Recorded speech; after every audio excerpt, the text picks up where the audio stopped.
Hi, this is Adela Knox, Head of Content at Finovate. Welcome everyone to Finovate Live.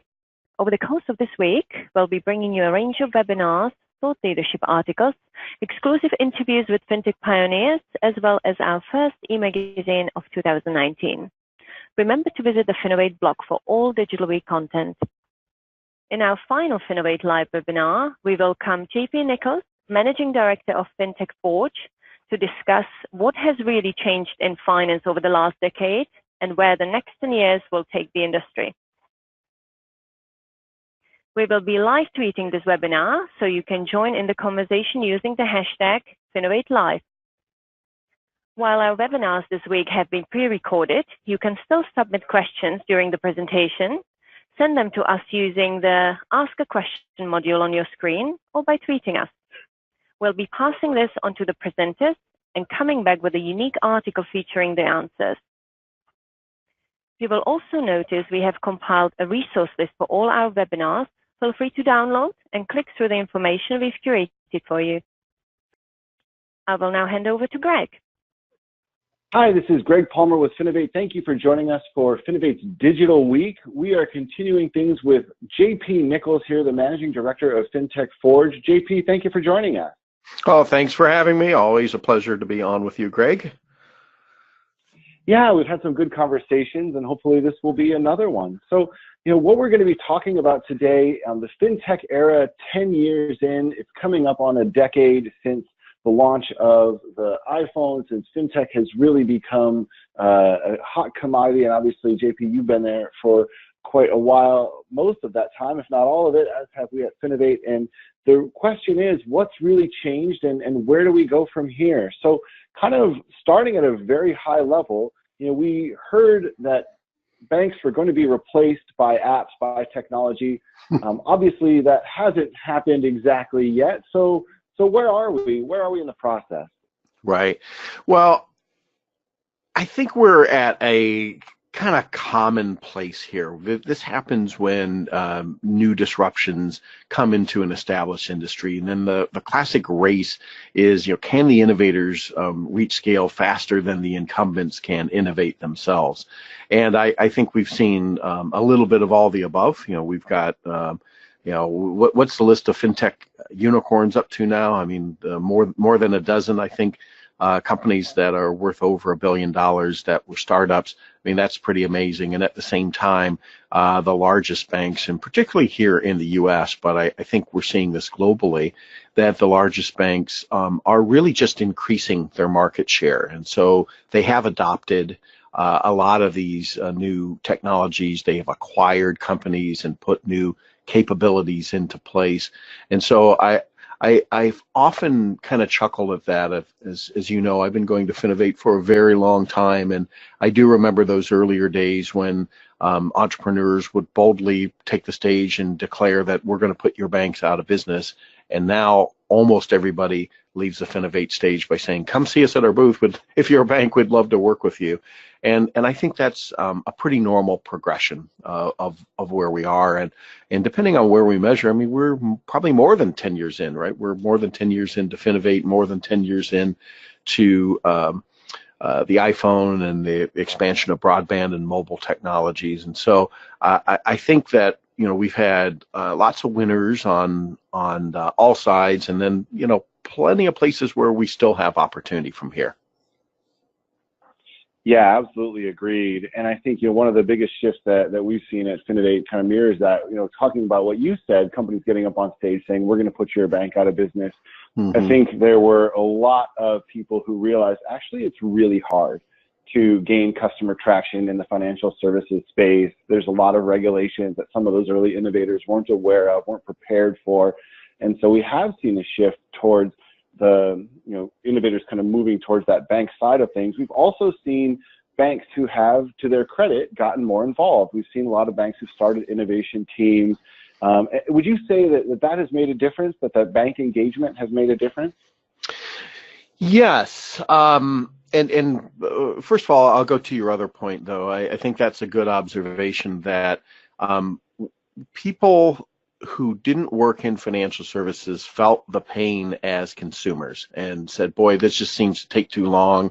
This is too messy. This is has too much friction in it. And I'm an engineer. I'm a developer, and I could come up with a better solution than this. But understanding the regulatory hurdles that one had to go through, and if you didn't come from inside the industry, that was a steep learning curve for a lot of the entrepreneurs. And the banks, of course, came from the other way around, so they knew the hurdles that they had to go through, but in most cases weren't very good at really having a lot of customer empathy and understanding what those customer pain points were. And so one of the things that happened were the large banks started to set up these innovation labs. And, I've talked about this on the Finovate stage and elsewhere, that so much of it has been somewhat of innovation theater, that, now we have a team of people that wear hoodies and sneakers to work inside a cool brick office building with beanbag chairs and ping pong tables. And that doesn't mean you're innovative, right? I mean, I love all of those things. And if those are trappings that help you get to more customer responsive kind of solutions, then that's great. But merely having those things really aren't what made the difference. But at the same time, if you look at Capital One, I've been a big fan of them for a long time. They've made a lot of really smart acquisitions, and they've integrated those teams into the bank and into their innovation labs. So some of those ended up becoming acqui-hires. So really smart people that came up with good solutions are now in those 3 different innovation labs that they're running. Similar things happened at Chase for sure, and at Wells Fargo. And so I think that what you're seeing in the more successful of those labs is an infusion of real kind of startup culture. I think many of them still struggle, though, in bridging the gap between the smart people in the lab and the people who are running the products. I can tell you one bank that I'm pretty familiar with, a fairly relatively small bank for one who had started their own innovation lab. But one of the outcomes actually was everybody inside the traditional part of the bank said, oh, if that idea came from the innovation lab, we know that that goes to the bottom of the list. So it's not easy to blend those cultures. But clearly, again, if you look at market share, the top banks have only consolidated their market share on everything from assets to deposits to loan volume and everything else that they measure. Well, it's not going to be a direct correlation to wearing hoodie and sneakers, probably, but I think it can't hurt. And I'll just make a quick plug there for anybody who is up in the West Coast, Northwest like we are. This is a common productive uniform for people in Seattle, so it can't hurt anyway. But it's an interesting point talking about the way that the larger banks have been able to consolidate their position. And I think, this has come at the expense of some of the smaller banks, mid-sized banks. And obviously, a lot of those banks don't have resources to create their own innovation team in the way that something does. They don't even necessarily have the ability to, put on the theater, as you call it, that innovation theater. And so, what can they do? I know this is something that you worked on with Alloy Labs Alliance. And so this is something that I know is a passion of yours. Yeah, it is. It's something my co-founder, Jason Henriks, and I have worked on. And by the way, he's a former FinTech startups COO himself, right? He was the co-founder of Perk Street Financial, which was one of the world's first digital-only neobanks. And we met when I was a traditional banker, wearing a suit and tie and decidedly not hoodie and jeans. And we had kept in touch over the years, and about 4 years ago or so, we kind of combined our efforts in building FinTech Forge. And so we've been helping institutions build and leverage their innovation capacity. And one of the things that we thought about from day one was we think that there's an opportunity for banks to work together. There are so many things that every bank is doing and doing pretty much the same way and spending all their own time and all their own money at it. And exactly as you said, Greg, most can't afford to build a full innovation team and hire a chief innovation officer and have a whole lab. PwC, I think, estimated the cost at about $10 million. And we can tell you from some of the experience we've had helping banks that number is about right. And so we built the Alloy Labs Alliance last year. We started with 12 banks. We worked in private beta with them. to figure out how could we help them work together. I kind of consider it outboard innovation. And what I mean by outboard is they're still steering the ship, right? They're deciding where they want to go and what their most important strategic priorities are, but they need that outboard power to help them get there and get there faster. And that's really what that's about. And so now we're just onboarding the last couple of the next 20 charter members. So we've got just about 32 banks right now that are working together. And we have 3 work groups, one on peer-to-peer payments, one on small business lending, and another one on digital onboarding. And we just week before last, we're down in Florida with about a dozen of the banks on the latter 2 of those work groups, and helping them really define and refine what is the problem that we're trying to solve and for whom, and what are the pain points that the customers are trying to avoid and the gains they're trying to achieve. And one of the CIOs of banks we work with, I think, puts it so well. That customer discovery part is really uncomfortable and difficult, so it's much easier to just go shopping. And these are the people that I see at Finovate all the time. And I think I said this on stage in New York in the fall. When I ask you, well, why are you here at Finovate? And you say, well, we're not really sure. We just want to see what's out there. That's awesome if that's your first or second time. If that's your 10th or 12th time and you're still just looking, you really have some work to do inside your organization. And, I really enjoy hearing from those organizations that say, well, no, we're looking for this, this, and this, because we've already thought about what's important for us, where our gaps are, and what our customers or our members need if they're credit unions. And so we're here at Finovate to look at these kinds of things. And so we're really trying to help the banks be better partners and better consumers of FinTech. But that's really a byproduct of really doing a better job for their customers. Yeah. And I want to come back to something else that you mentioned earlier. Coming back to this question, we had fintechs who kind of saw there was an opportunity, right? They saw a poor customer experience and they wanted to go in and try and do something better, more efficiently, and they ran into hurdles. And now I think we see a sort of a flip side of that, which is sort of helping banks to operate as they have been, but more effectively, right? And these are kind of the solutions where you see we can onboard customers faster. We can more effectively market products that you have to segments who are going to adopt them. And it's not difficult to imagine why that area of fintech has been so appealing to larger financial institutions, because there's a very clear bottom line, ROI, where you can say, if we are more effective here, we open more accounts, et cetera. But I think there's, to some extent, been a little bit of, a kind of plastering over some of these initial, poor customer experiences. And that opportunity is potentially still there for a fintech company or potentially a big tech company to come in who can offer some of those, cleaner, smoother customer experiences. And so I think the question is, is there a danger that fintech can become too focused on selling to banks and actually kind of lose sight of some of that higher level that kind of initially created the energy around fintech in the first place, around optimizing certain aspects which banks just haven't optimized yet? Yeah, I think that's a really great way to frame it. And the short answer is yes, I think there is that danger, because as the money has poured into fintech, when we go back 10 or 12 years and think about some of those early innovators, they were super passionate about solving a specific problem.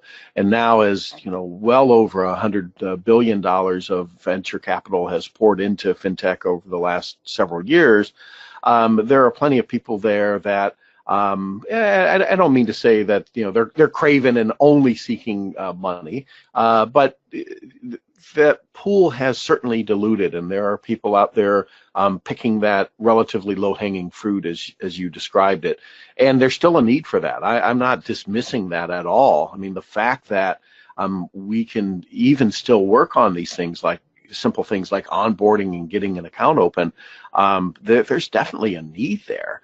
But at the same time, I do think there's other opportunity to look beyond how do we do the things that we've already done as an industry and do them a little bit better, and looking towards much bigger and brighter things. Now, one of the ways that's manifested itself, and particularly if you look in Asia and some of the developing markets, is it really is getting completely away from traditional financial institutions, and it's taking place in e-commerce platforms and other things where, and this is a theme well worn that we've talked about a lot, but this unbundling of financial services and moving away from the core of a traditional licensed financial institution, those experiences are kind of going further out. But even within the institution, particularly in the U.S., where we still have nearly 5,000 banks, one thing that they can't afford to do is try to be all things to all people. So yes, they should improve marginally those little friction points that are getting in the way today, but they should also think about how can they really be meaningful to a more narrowly defined set of customers. And so I think that can happen whether you're in a bank or on the edges somewhere, that there'll be a never-ending stream of things that we can do better for customers the more we understand their needs and the way those needs evolve in a modern digital world. I completely agree, and I also think that there's potentially the door being left open now for those larger tech firms, because some of those initial challenges that we saw people attempting to solve in 2012 through 2015, a lot of those inefficiencies and opportunities are still there. And even if certain fintech startups aren't going to necessarily be the answer to fixing those, that doesn't mean that the problem has gone away. And if you look at what we saw on stage, what we saw kind of tap-to-go payments, we saw that demoed at Finovate well before it was commercially available, but it took Apple, it took Samsung, these big tech leaders to kind of take that technology and make it readily available to all of the consumers who now use it, to the point where Apple Pay, Samsung Pay are things which are relatively commonplace. I mean, I say relatively because in the world of fintech, they're commonplace. I'm not sure how widely adopted they are among the general population. But right. I think there's still this opportunity maybe for someone like those big tech firms to come in and do something along those lines if the banking industry kind of stays focused on those sort of more that lower hanging fruit. And I completely agree with you. It's very understandable why a bank would be interested in that type of technology. It makes complete sense if you look at kind of the motivations at play there. But at the same time, if you don't have that forward-thinking vision, you might end up leaving a big hole that can be filled by a really big tech competitor in a way that maybe it's not realistic that a startup could come in and in a couple of years put banks out of business, as the cliche kind of goes. Right. Well, good ideas can come from anywhere, and already in 10, 12 years in here, I think we look at somebody like PayPal, for instance. I mean, are they an upstart anymore, or are they, kind of a mainstream financial service provider? And I think, some of the other unicorns are kind of getting to that stage, and so new opportunities abound when the new normal kind of takes place. Then other things get kind of unmet needs get discovered. I mean, I still think all the time about the adoption curve Everett Rogers introduced in 1957, and it's the bell curve we've all seen, with the innovators and early adopters out on the left tail, and then the early majority and the late majority under the fat part of the curve, and the laggards out to the right.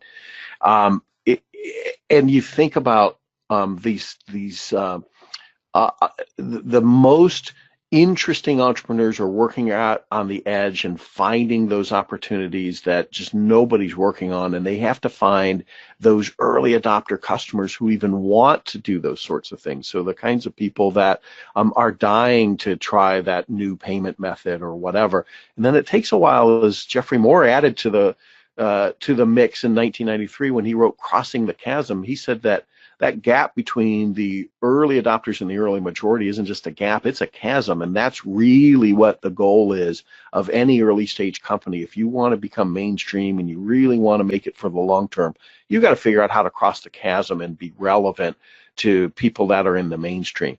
And the people in the mainstream are fundamentally different from people left of chasm.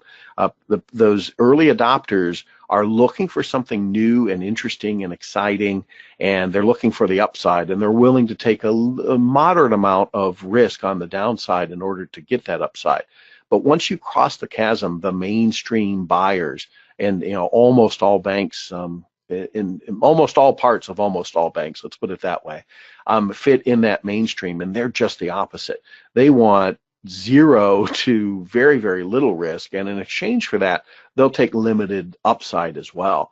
And so this is, and that's fine, but this is something I spend a lot of time talking to boards and senior leadership teams of banks about, is understand that if you're adopting or even at this point maybe upgrading your online banking or your mobile banking app or your remote deposit capture, God forbid if you're just still adopting that for the first time, although some banks still are, that's fine to do that, but just know all you're doing is making an incremental improvement in that middle of the bubble.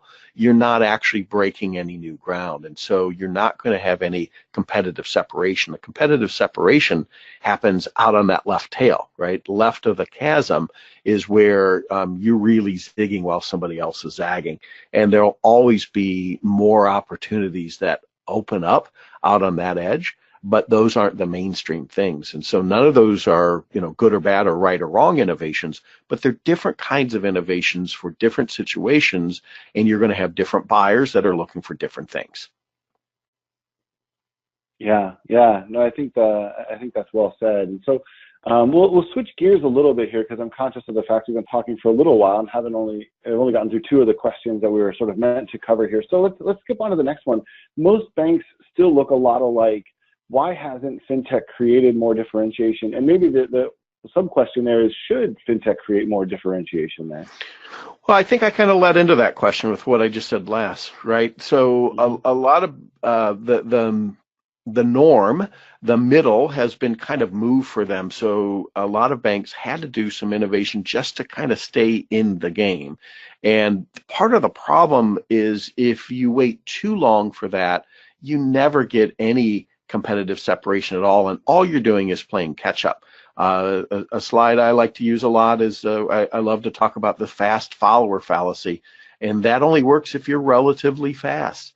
If you were, kind of the examples I just cited a couple of minutes ago, if you're, adopting, pretty much mainstream technology and trying to hold that out as something that's differentiating you, you're really kidding yourself. So if you're going to differentiate yourself, you need to think a little bit more differently and think about how are you going to do something different than the others. I mean, one of my favorite jokes, so I think about banks is, they want to know, we really want to be innovative. Okay, well, here's an idea. Who else is doing that?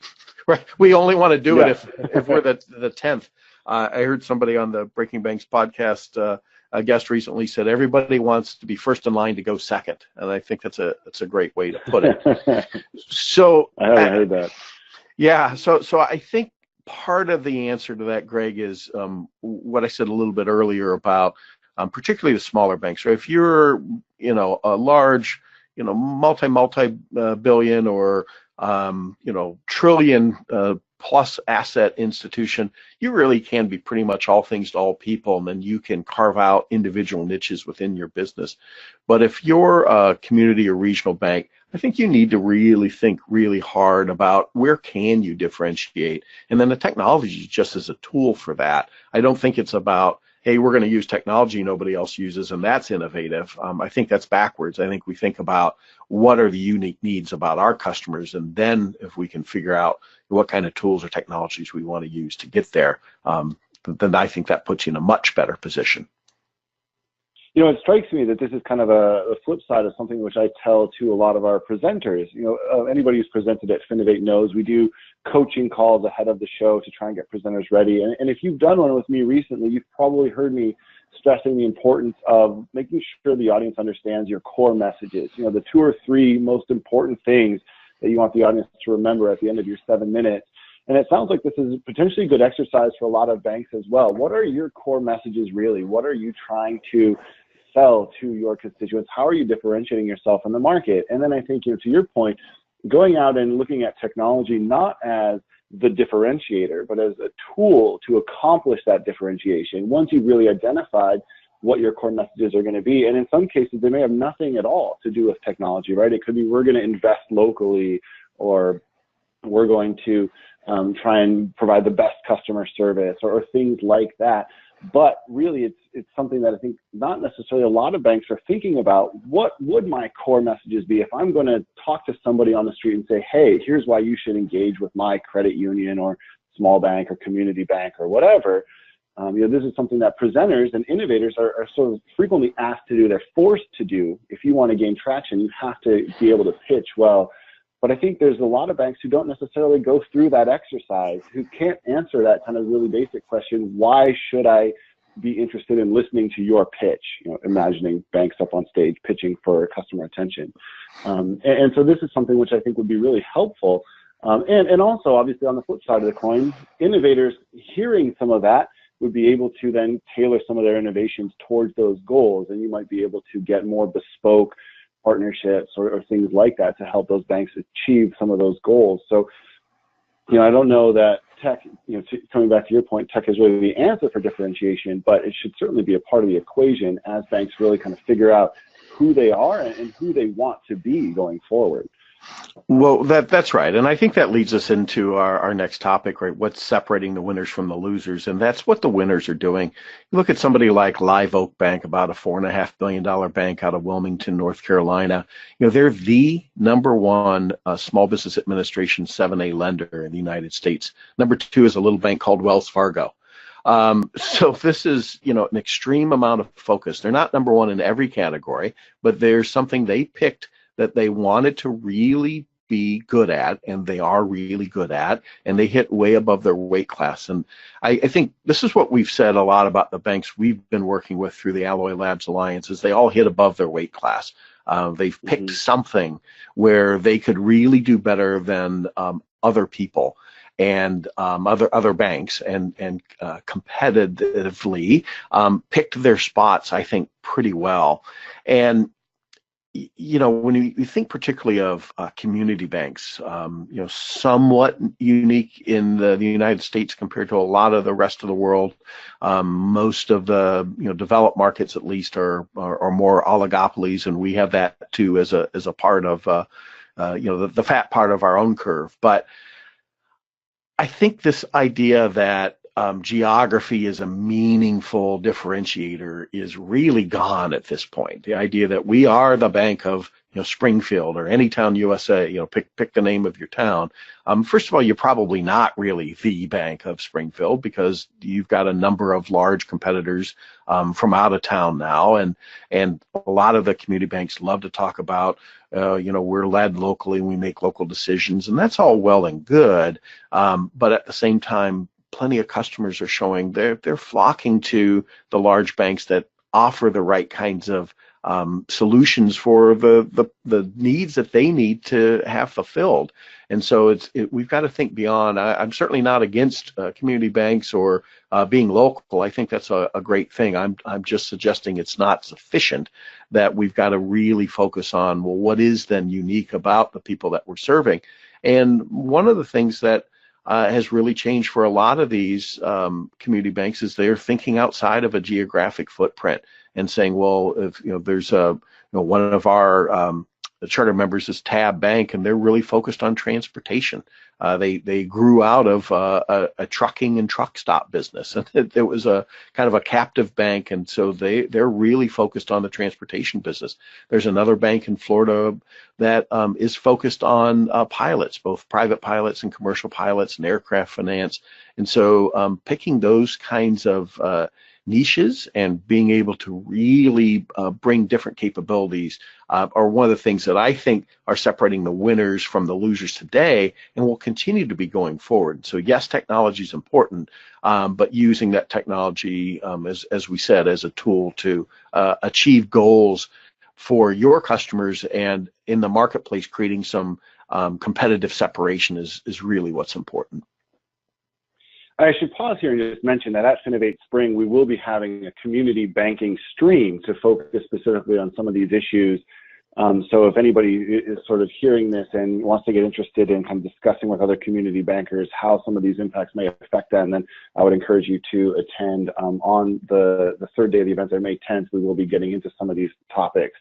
So I think, coming back to it, though, it almost sounds like some of these the successful bankers who are able to kind of identify that area that they want to focus in on are almost approaching it as the same way that innovators are, looking for those opportunities, looking for those slightly underserved markets where they can go in and carve something out for themselves and be the best at something like that. And I think that's something which, again, not a lot of banks necessarily have the time to do. The day-to-day of running a small bank or things like that can be really consuming, and you can forget some of those bigger questions.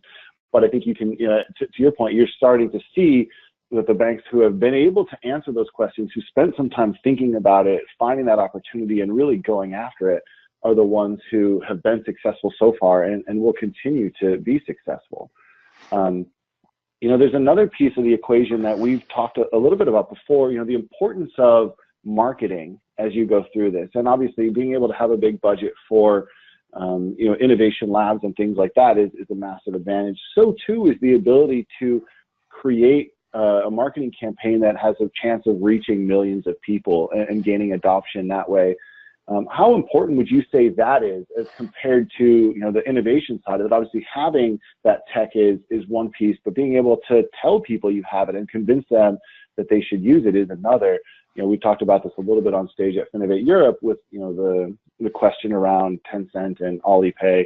And obviously, someone like Capital One in the US is able to run commercials during the Super Bowl and things like that, which a lot of smaller banks simply don't have the resources to be able to do.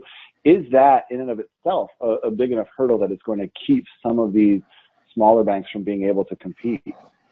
Well, I think that relevant scale is important, right? Not always absolute scale. For many of these players, and particularly as we talk about community banks, that by definition, they just aren't going to have that kind of absolute scale. But they can have relevant scale, whether that's within a specific industry or customer niche like we talked about, or even just thinking differently. Look at somebody like Lincoln Savings Bank. They're about less than a $2 billion bank today, but they're the issuing bank for Square's debit card. And they understood that as they looked at Iowa, where they're based, and looked at those demographics and said, even if we're the best bank in Iowa, that puts kind of a cap on our growth opportunity. So we want to think beyond our footprint, and we want to have a digital partner. And that kind of gets us into the partnership piece that I think the best ones so far, and I think what this will be like going forward, is those that really are thinking strategically about how a partner can help them. And the ones that have not been as good for either the bank or the fintech are those who just think about it as a vendor. And I can't tell you how many times someone comes up to me and says, hey, we're really unhappy with vendor X, and you're out there a lot. What do you think of vendor Y or vendor Z, right? Which one of those should we switch to? And most often, my answer is actually you could win or lose with X, Y, or Z, plus probably A through W. There are plenty of solutions out there that you could use. And I think that too many organizations spend too little time really thinking strategically about how to deploy these capabilities. And I think, selecting a partner and vetting them is very important for lots of reasons. So vendor risk management, only one of many. But I think there's a whole lot of work that comes before that. That's really strategically, what are we trying to accomplish, and where do we think we can be successful, and how do we even build agility into our own strategy so that we know that if we can no longer create a 5-year plan and just march that out to the end and then revisit it again. We need to pick a cardinal direction, but have some flexibility and agility built in so that we can move much more quickly.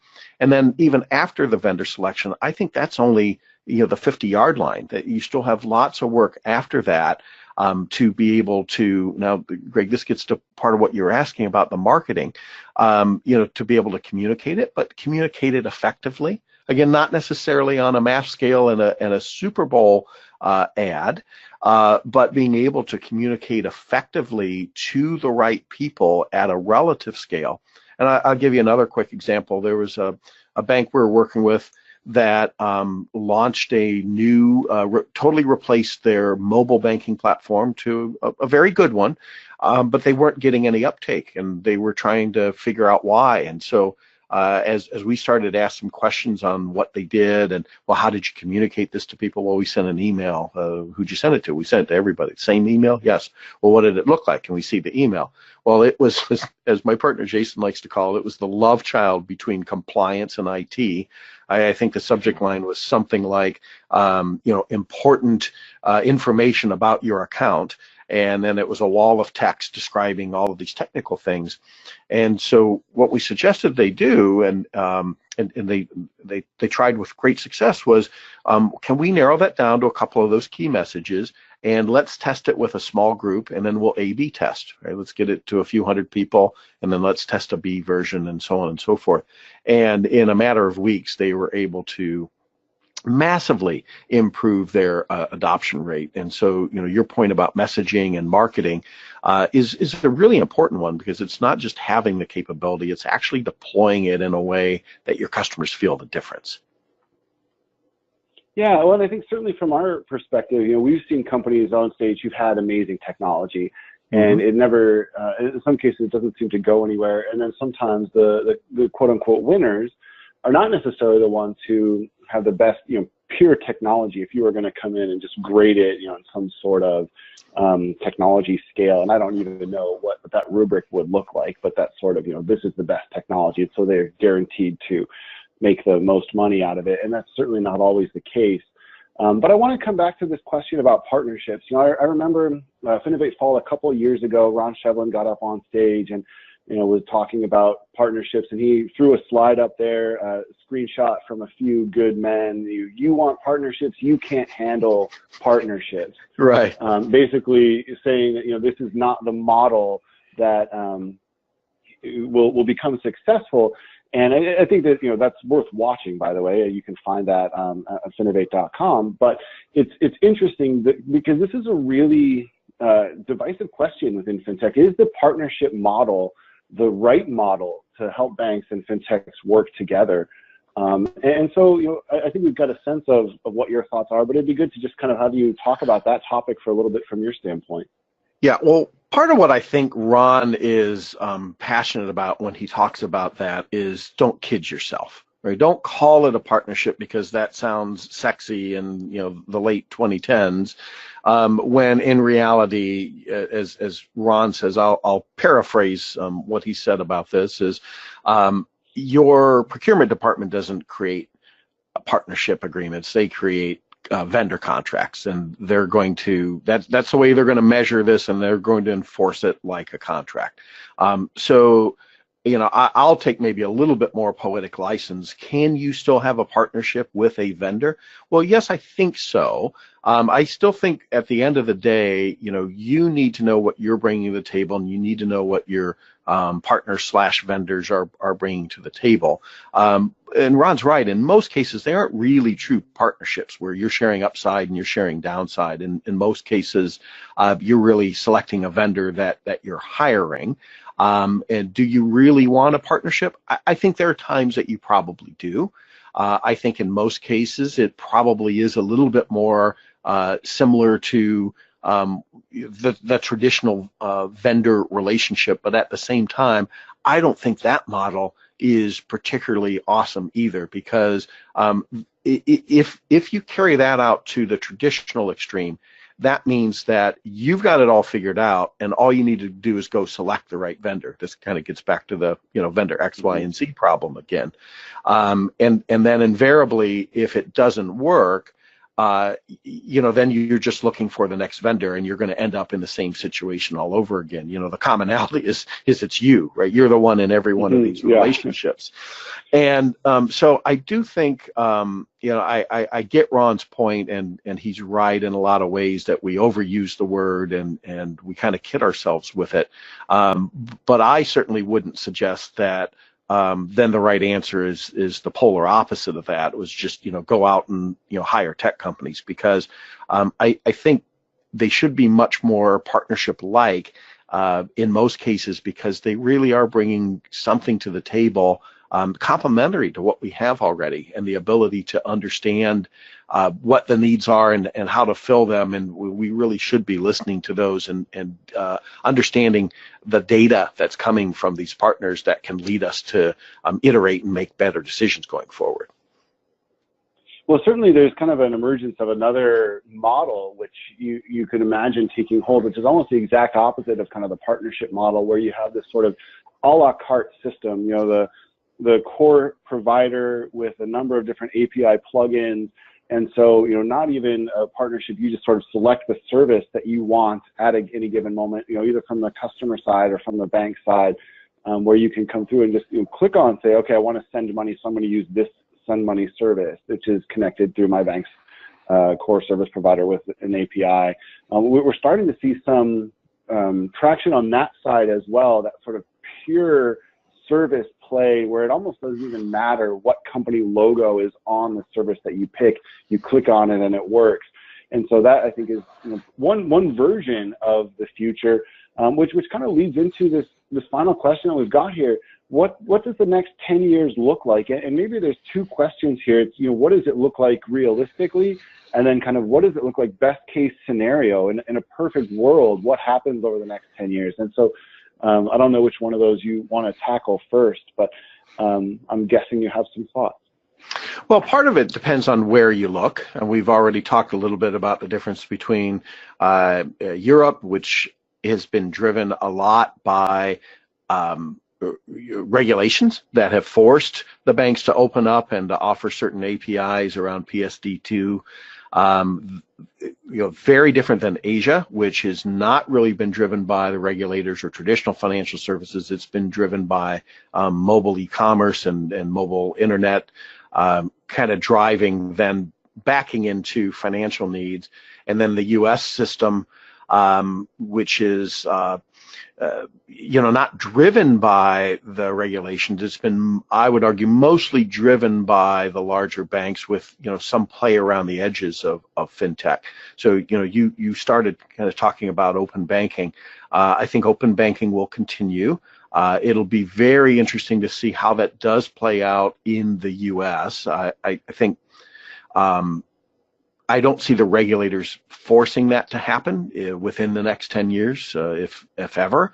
But I think as the biggest players are moving into that, you know, because there's another big power player in the banking ecosystem, and that's the core providers, right? The Fiservs, the FIS, the Jack Henrys, and the others, who are really, in many cases, significant gatekeepers between what a bank would like to do and what they actually can do in a short period of time. And it's a difficult financial and strategic challenge for well, for the banks and for the cores, really. I mean, the cores are trying to keep a hold of that, and they, in many cases, some I know are endorsing and embracing open banking. They want to be that platform, but for others, that's a pretty scary future to know that you know, some of that downstream value is going to be out of my control, and do I just become a dumb pipe? So there's a lot of work and acquisitions been going on their front.